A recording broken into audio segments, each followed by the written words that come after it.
€30 000 pour les matchs amicaux et 40 000 reçus des mains du nouveau président de la CAF pour bénéficier de la voix de la Guinée pour son élection passée. Ce sont les montants qu'aurait camouflé Ibrahima Blasco Barry. Le secrétaire général, surpris de cette nouvelle, sort de son silence et s'inscrit en faux.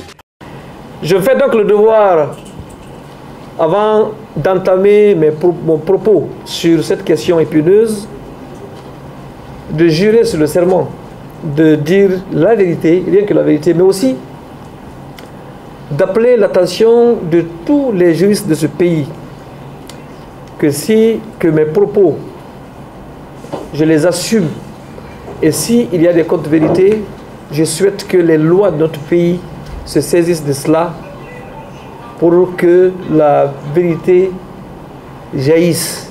Si le match de Havre a coûté 20 000, dont 10 000 pour chaque association, celui de la Belgique a coûté 20 000. Parce que quand les gens disent 30 000, c'est 28 000, dont 20 000 pour les frais d'organisation, y compris 5 000 € pour les frais de l'agent, le reste étant les frais d'organisation.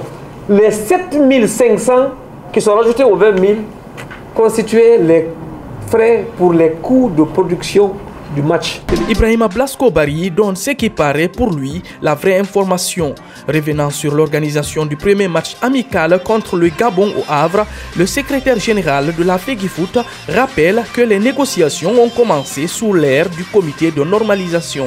Les négociations concernant ces deux rencontres amicales internationales ont été commencées au temps du comité de normalisation dans le cadre des obligations, ou si vous voulez, ou bien des objectifs qui étaient assignés à ce comité, à savoir la liquidation des affaires courantes, les compétitions, la gestion des compétitions, la gestion de tout ce qui était lié à la bonne marche de la fédération en dehors des aspects de la division des statuts. Pour l'organisation des deux matchs amicaux, Ibrahima Blasco Barry aurait informé le ministère des Sports des frais liés aux deux rencontres, y compris les émoluments du prestataire. Excellence, Monsieur le ministre, nous avons l'honneur et l'agréable plaisir de vous informer que dans le cadre des préparatifs des matchs de qualification pour la Coupe des Nations Cameroun 2019, qui débuteront par la rencontre Côte d'Ivoire-Guinée prévue dans la période du 5 au 9 juin, vous savez ça, c'est la fenêtre internationale de la FIFA qui commence le 5 juin et qui finit le 13 juin d'ailleurs, le 12 juin à Abidjan. Nous avons négocié et obtenu l'organisation de deux matchs amicaux internationaux à Guinée-Gabon le 25 à Versailles et Cameroun-Guinée le 28 à Bruxelles, dans la période du calendrier FIFA. À cet égard, nous vous serions infiniment reconnaissants de bien vouloir faire prendre par vos services techniques compétents les dispositions ci-après. 1. La réservation du lieu de regroupement à Paris et Bruxelles pour la période allant du 20 au 29 mars.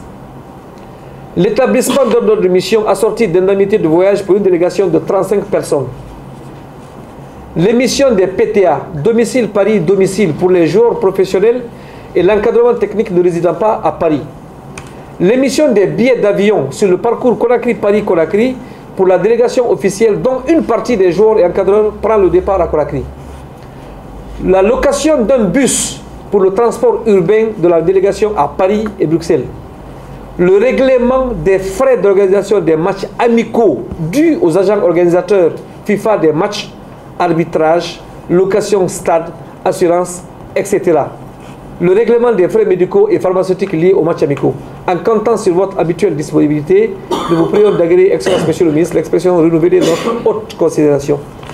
C'est cette lettre qui retrace toutes les charges liées à la participation de l'équipe nationale. Et ceci a été fait depuis le 17 février. C'est ce qui permet au service financier du ministère en charge des sports d'engager la dépense au ministère du budget.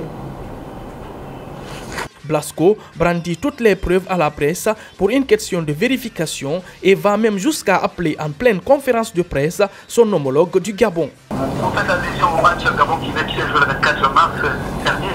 Oui. Il est évident que dans ce match était organisé par un agent vol fonds a été payé par les deux parties. C'est-à-dire que le Gabon a donné 20 000 euros, 10 000 euros, la Guinée 10 000 euros pour le match le 24. Le secrétaire général demande l'information selon laquelle il aurait perçu 40 000 $ lors du dernier congrès électif de la CAF tenu en Éthiopie, un montant que lui aurait versé le candidat malgache pour avoir la voix de la Guinée. Ce n'est même pas moi, c'est le président de la CAF qui est accusé.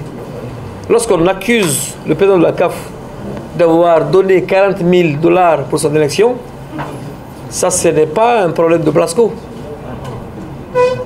Mais je crois que des personnes plus avisées que moi répondront à ces questions. En tout état de cause, ce que je sais, le jour où le président Ahmad sera en Guinée, il sera plus explicite que moi. Mais ces nombreuses accusations ne changent rien quant à l'engagement du dirigeant, l'intéressé d'y continuer à servir le football guinéen. Moi, le jour où je ne donnais pas la confiance de mes pairs du comité exécutif, du président de la fédération, des présidents et secrétaires généraux des ligues, des présidents et secrétaires généraux des clubs, des présidents et secrétaires généraux de la division nationale, je m'en irai, personne ne me dira même de quitter.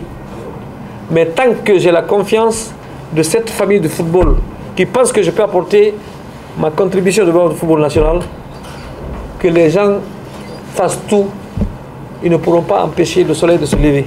Même si rien n'est encore clarifié dans ce dossier, le dernier mot revient au président de la Fédération guinéenne de football de décider à la suite de ces prétendues malversations financières dont le secrétaire général de la FEGIFOOT fait l'objet.